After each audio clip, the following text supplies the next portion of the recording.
au Seigneur. Nous saluons ta présence au milieu de nous ce matin.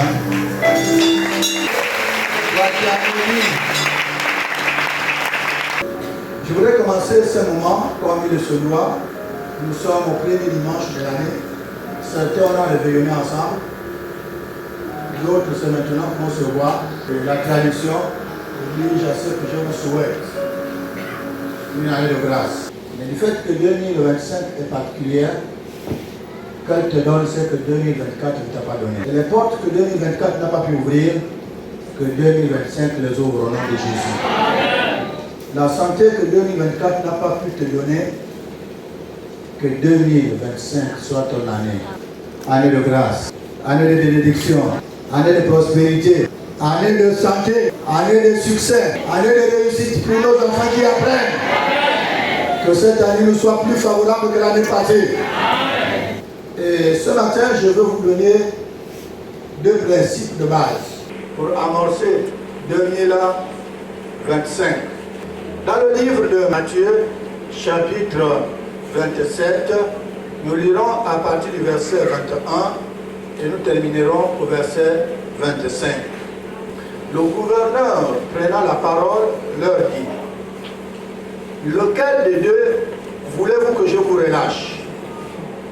Ils répondirent: ils décidèrent Barnabas. Pilate leur dit: que ferai-je donc de Jésus qu'on appelle Christ? Tous répondirent et tous décidèrent qu'il soit crucifié. Le gouverneur dit: mais quel mal a-t-il fait?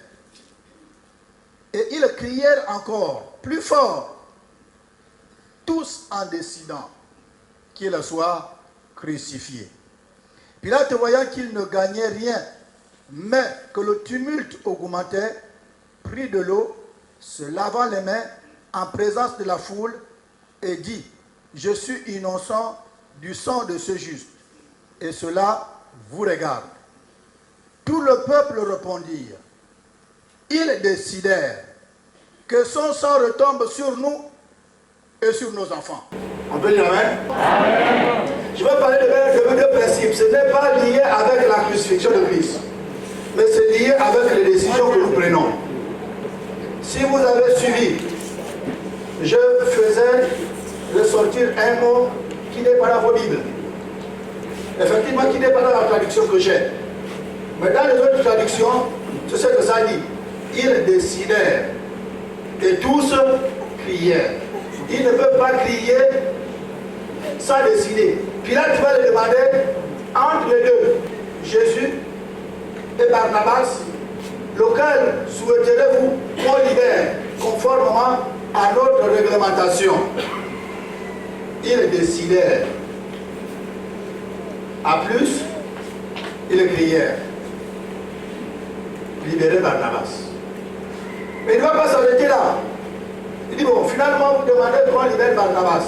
Que ferai-je de Jésus, qui est innocent par rapport à celui que vous militez à libérer? Ils décidèrent et ils crièrent: crucifiez-le. Et il va aussi laver les mains. Donc, s'il y a des conséquences, je ne suis pas partisan de cette décision. Mais ils vont aller plus loin. Ils décidèrent et ils disent que les conséquences tombent sur nous et que ça tombe sur nous, leur propre déclaration. L'homme a la responsabilité de faire ce qu'il veut. La seule chose que l'homme ne peut pas décider, c'est le choix de la famille. Ça, c'est Dieu qui impose. On n'a pas fait le choix de parents là où nous sommes. Mais du fait que ça ne vient pas de nous, ça vient de Dieu, soyez contents de votre famille. Le plus grand ennemi de l'homme, ce n'est pas le diable. Le plus grand ennemi de l'homme, ce sont ses propres décisions. Mais malheureusement, nous décidons, et quand nous sommes dans les conséquences, on cherche le bouc émissaire. Pitié, et ça tombe toujours sur le diable. La plupart des choses que nous vivons, c'est la conséquence de nos choix. C'est à cause de ça que quand vous ne pouvez pas assurer votre choix, il sera difficile que vous acceptez les conséquences. Ce matin, je veux parler de deux principes. Dieu ne va pas à la rencontre du choix de l'homme. L'année 2025 est déclarée heureuse. Je viens de le déclarer ce matin. Santé, prospérité, longévité. Mais s'il vous plaît, toutes ces choses sont accompagnées de nos propres décisions. Mais les décisions peuvent se contredire avec ce souhait et Dieu ne fera pas le miracle. Dieu agit dans nos décisions. Le plus grand miracle d'abord, c'est mes décisions. Le monde entier est sous le péché à cause de la décision d'une seule personne. À cause du choix d'une seule personne. Et nous voilà réunis ce matin en train de supplier, de solliciter la bénédiction de Dieu. S'il vous plaît, ce n'est que la conséquence d'un choix. La conséquence d'une décision. Nos décisions ont des conséquences. En bien ou en mal. Mais il arrive que nous prions, mais nos prières se contredisent avec nos décisions, avec les choix de chaque jour. Oh, je ne sais pas finalement ce que nous voulons. Mais j'ai toujours encouragé les gens, j'ai toujours enseigné, en disant que celui qui demande, sa main est toujours en bas. Il n'y a que celui qui donne. Donne la main située en haut. Et si c'est situé en haut, il décide de ce qu'il donne. Mais ce n'est pas le bras qui est en bas là, qui va décider de ce qu'il va recevoir. On ne peut pas s'approcher de Dieu et lui mettre des conditions. Les conditions ne se donnent qu'avec celui qui donne. Mais celui qui demande n'a pas de conditions. Il n'y a qu'à prendre ou à laisser. C'est ça la médiocrité des chrétiens. On veut se présenter à Dieu avec nos conditions. Et tu souhaiterais que Dieu te comprenne. Il ne te comprendra pas parce qu'il t'a déjà laissé la notice de vie. Amen. Ça doit fouiller cette notice pour savoir comment ça fonctionne. Amen. Comment il fait pour donner la bonne santé, c'est là à l'intérieur. Comment il fait pour bénir, c'est là à l'intérieur. Comment il fait pour donner la santé. Il y a qu'à fouiller la notice pour conformer ta vie à ce que la notice dit. Et quand tu prieras, Dieu t'exaucera. Ce matin, je vais parler de la décision. Frères et sœurs, il y avait une tradition. Et même cette tradition est située dans notre pays. À des moments, à la veille du Nouvel An, ou quelquefois à la veille du 17 août, dans notre loi fondamentale, elle donne le droit au président de la République de libérer quelques prisonniers. Au moment qu'on attrape Jésus, cette tradition existait. Et ici, le gouverneur va demander au peuple, mais là, il y a deux prisonniers d'État ici. Parmi les deux, vous décidez comment. Et ils vont faire un choix. Que le prisonnier qu'on doit libérer, c'est Barabbas. Mais il va poser une autre question. Que ferais-je alors de Jésus, qui semble être innocent pour moi? Ils vont décider, il faut le crucifier. Maintenant, lui, il sera bien contre celui-ci est innocent. Donc il va lever les mains. De toutes les façons, je ne suis pas d'accord avec votre décision. Mais puisque c'est la décision de la majorité, mais moi, je me souscris de votre décision. Donc il lave les mains pour dire je ne suis pas concerné. Eux ne s'arrêtent pas là. Ils décident et le disent de leur propre bouche que son sang tombe sur nous et tombe sur nous à notre terre. S'il y a des conséquences en le crucifiant, nous prenons nos responsabilités. Ces conséquences-là, nous assumons. Mais aussi nos enfants vont assumer ces conséquences. Une décision. Je dis bien une décision. Notre vie est caractérisée par les décisions de chaque jour. Mais généralement, quand les uns et les autres se retrouvent confrontés à un choix, ils font le choix en pensant à ce que les hommes peuvent penser d'eux. Il arrive que les intérêts de Dieu ne sont plus pris en compte. Et à ce même Dieu-là, tu vas lui demander quelque chose. Alors que tu étais devant un choix, ce qui t'a plus importé, c'est la peur des autres et non la peur de Dieu. Et tu vas quand même te retrouver chez le Dieu que tu as renié pour dire bénis-moi. Quelle médiocrité, frères et sœurs. On ne décide pas de ce que mes parents penseront de moi. Je me pose la question, qu'est-ce que Dieu va penser de moi si je dis oui? Amen.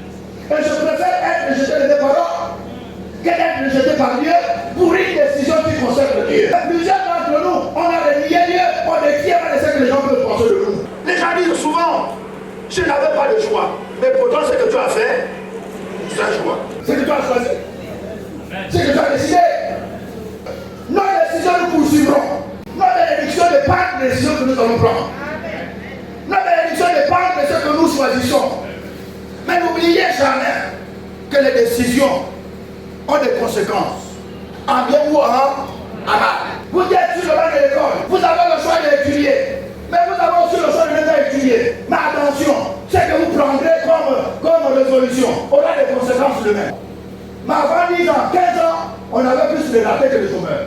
Les ratés, ça veut dire que tu n'as pas fait l'école, tu n'as aucun métier. Tu n'as absolument rien. Mais si tu n'as pas de papier, tu as fait un choix. Mais aujourd'hui, tu gères les conséquences de ton choix. Mais quand vous refusez de gérer les conséquences de votre choix, vous devrez forcément trouver un bouc émissaire. Je suis maudit. Alors que ce que tu dis, ça n'a rien à voir avec la malédiction. Ce sont des choix de la jeunesse qui te poursuivent aujourd'hui. Les parents te disent pas d'enfant, pas d'enfant. Attention, tu as dit les parents étaient jaloux de toi. Tu as commencé à aller dehors. Mais tu as sorti au dehors avant l'école. Et l'âge de l'école est fini. Et à l'âge que tu devrais maintenant être dehors, c'est l'âge où maintenant l'école est finie. On fait comment? Tu gères la conséquence. Même le choix de faire les conséquences. Les gens ne pas dit que celui que tu as choisi là, vous n'avez pas de conséquences. On se gère. Je dis bien on s'accepte. La vie, c'est une vie de choix. Vous savez, Dieu ne nous bénira jamais quand nous serons au jeu. Il faut être à son passage. Quand Adam est empêché, Dieu est parti vers eux. Mais ils ne sont pas partis, ils se sont cachés. Mais ce n'est pas que Dieu ne connaissait pas là où ils se trouvaient. Il fallait qu'ils le retrouvent là où il les avait déposés, là où il les avait laissés. Parce que les bénédictions de Dieu dépendent de là où il a fixé la rencontre avec eux. Quand Dieu commence à te chercher, c'est mauvais. C'est nous qui devons chercher Dieu. Mais ce n'est pas Dieu à nous chercher. Sortons des cachettes. Dieu ne nous bénira jamais dans ces cachettes-là. Prenons des décisions ce matin, s'il vous plaît, de sortir sur la route, là où il y a la rencontre avec Dieu. Amen ne sera bonne que quand tu te retrouveras à l'endroit là où Dieu peut te bénir. Vous savez ce qui est bizarre avec les chrétiens? Dieu n'a pas de double. Où tu es pour lui, tu n'es pas pour lui. Ok? Dieu n'a qu'un endroit de rencontre, la rencontre. Il faut qu'on change de statut. Mais quand nous avons pris ça comme une chose normale, c'est que nous avons choisi. Et en ce moment, on met un peu de côté ce que nous souhaiterons que Dieu fasse pour nous. Comme pour dire à Dieu, garde ça d'abord. Laisse-moi d'abord être là. Au moment que je vais sortir, tu me béniras. L'homme est responsable de sa propriété. Si un enfant se retrouve dans la rue, ce n'est pas d'abord le diable, c'est une décision. Le diable profite des circonstances. Pour qu'en ce moment, tu te retrouves dans la rue, le diable ne va pas jamais te pousser dans la rue. Toi-même, tu dois d'abord accepter de fumer. 2 fois, 3 fois, et tu as ouvert une porte. Et le diable profite de cette porte-là maintenant pour que tu t'assortes plus de la fumée. Mais au départ, ça n'a pas été un problème du. Ça a été ta décision. Le diable ne sait pas ce qu'on pense en notre cœur. Le diable prend les choses quand il a vu. Il nous a entendu parler. C'est à ce moment que le diable récupère. Si ce n'est pas sorti par une action, le diable ne pourra jamais connaître ta position. Mais il ne t'enverra jamais un esprit de boisson si tu n'as pas commencé à boire. Ce n'est pas possible. Il ne te rendra jamais frivole si tu n'as pas d'abord commencé à sortir. Les portes, c'est nous qui les ouvrons. Par nos propres décisions. La vie de l'homme, c'est une vie de choix. Et ça, à partir de la décision, à partir du choix, qu'on sait qui est enfant de Dieu et qui n'est pas enfant de Dieu. On reconnaîtra l'arbre par ses fruits. On reconnaîtra aussi le chrétien par sa capacité de décider des choses selon la volonté de Dieu. La deuxième chose que je voulais vous donner ce matin pour vous accompagner tout au long de l'année, c'est la maîtrise et le contrôle de la langue. Il va dire quoi? Que son sang retombe sur nous et retombe également sur nos enfants. Je vous ai dit tout à l'heure que le diable profite de ce qui sort de notre bouche. Quand vous n'avez pas le contrôle, la maîtrise de votre langue, ce qui arrivera, c'est ce que vous allez prononcer. Ne nous contentons pas de tout ce qu'il y a comme comme les droits de l'enfant selon l'UNESCO. Non, s'il vous plaît, il y a les droits de l'enfant selon la Bible. Commencez à prononcer les paroles de bénédiction vis-à-vis de vos enfants. Amen. Il y a les paroles qui changent. Les paroles ont un impact. Tout ce qui a été créé par le pouvoir de la parole. Et cette même parole a le même pouvoir aujourd'hui. Il y a un homme de Dieu appelé David. Il y avait un homme. Il avait beaucoup de brebis. Mais il a reçu les étrangers chez lui à la maison. Et il fallait qu'il tue une brebis. David, en attendant l'histoire, il va s'exclamer, dit, cet homme mérite la mort. Et au prophète dit que cet homme c'est toi. Il est trop. Il a déjà proclamé de sa propre bouche la sentence. Tout ce qu'il a prononcé là, ça s'est accompli dans sa famille. Lui pensait que c'est une histoire simple. Mais malheureusement, c'était son propre histoire. Mais nous avons plus besoin de grandes choses de la part de Dieu. Mais il y a les petites choses auxquelles nous n'arrivons pas à nous débarrasser. Nous voulons l'onction. Nous voulons la gloire de Dieu. Nous voulons les miracles. Mais les comportements, les langages n'ont pas changé. Nous sommes là en train de nous mépriser. Nous sommes là en train de critiquer. Nous sommes là en train de nous insulter. Nous sommes là en train de critiquer. Nous sommes là en train d'en vouloir. Nous sommes là pleins d'envie. S'il vous plaît, nous sommes là pleins de moqueurs. Et le même Dieu que vous pensez faire les choses, il fera ça comment? Alors que le tableau est sombre. Dieu honore ceux qui l'ont. Dieu n'honore pas tout le monde. La Bible déclare que la première église, il n'avait qu'une seule pensée. Un même cœur. Ok? On a l'impression qu'ils pensaient de la même manière, qu'ils réfléchissaient de la même manière. Non! C'est quand il s'agissait de l'œuvre de Dieu, ils avaient les mêmes pensées et les mêmes cœurs. Mais ça ne veut pas dire que dans le fonctionnement habituel, ils avaient les mêmes préférences. Ils pouvaient se contredire. Mais quand il s'agissait de l'œuvre de Dieu, ils étaient obligés de s'accorder. Parce qu'il ne s'agit pas d'un problème individuel, mais il s'agit des intérêts du Seigneur. Et sur les intérêts du Seigneur, que je veuille ou que je ne veuille pas, je suis obligé. Je dis bien, je suis obligé. Parce qu'on ne demande pas mon point de vue, on demande le point de vue de Dieu. Et le point de vue de Dieu, c'est ça. Je dois m'aligner. Que je le veuille ou pas. On n'est pas riche par ce que nous avons. La richesse, c'est d'abord la dette. Ça passe par la tête pour que tu aies ça à la main. Deux principes pour cette nouvelle année. Au niveau de votre famille, ne cherchez pas les décisions populaires. Cherchez les décisions que Dieu veut. Alliance chrétienne ou pas alliance chrétienne, tu es parti dans une église, on t'a baptisé totalement noyé dans l'eau, tu peux t'élever. Enlève mon iniquité. Regarde-moi du haut des cieux. Dis-moi que tu m'as pardonné. Nous n'avons pas un autre message à prêcher ce matin. La prise de décision et le principe de maîtrise et de contrôle du langage. Oh, aimé,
le couple aimant des cadeaux.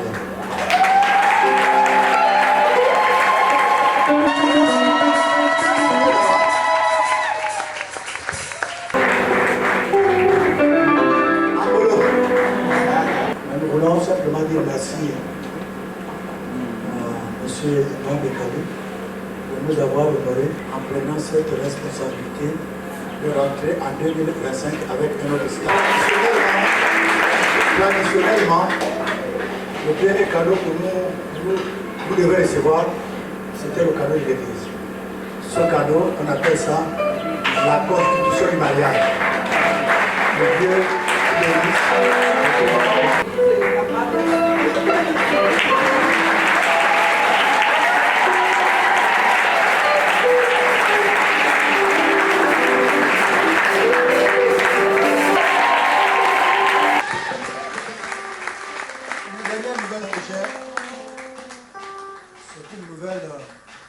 Nous voulions demander à nos épouses de prier.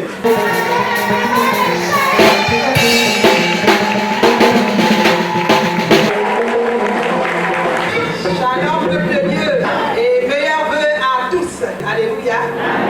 Alors nous voulons remercier le Seigneur. Notre Père, notre Dieu, nous te sommes infiniment reconnaissants pour ce temps passé avec toi.